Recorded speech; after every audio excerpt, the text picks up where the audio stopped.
2015 году объявлен год литературы.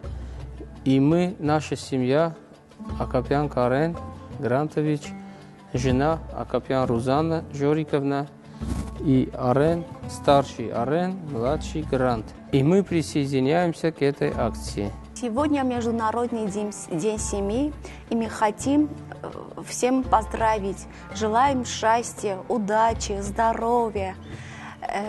Ցանկանում ենք բոլոր աշխարհի մանուկներին, ընտանիքներին լինեն առողջ, ապրեն առողջ, երբեք չտեսնեն ոչ մի պատերազմ, թող յուրաքանչյուր մանուկ ապրի խաղաղ երկնքում եւ ամուր ընտանիքում. А мой Грант, младший сын, он хочет стихотворение сказать. Георгий Рублев. Это было в мае на рассвете. Это было в мае на рассвете. Нарастал у стен Рейхстаг-обой. Девочку немецкую заметил наш солдат на пыльной мостовой.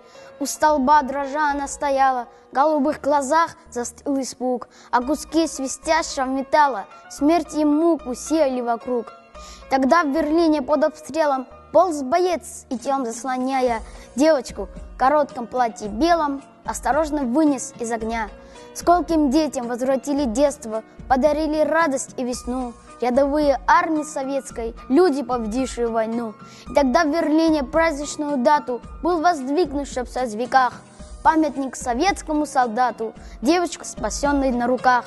Он стоит, как символ нашей славы, как маяк, свистящий во мгле. Это он, солдат моей державы, охраняет мир на всей земле. Это стихотворение про нашу Армению. Ես իմ անուշ Հայաստանի արևահամ բառն եմ սիրում, մեր հին սազի ողբանվագ լացակումած լարն եմ սիրում, արնանման ծաղիկների ու վարդերի բույրը վարման, ու նայիրան աղջիկների հեզաճկում պարն եմ սիրում։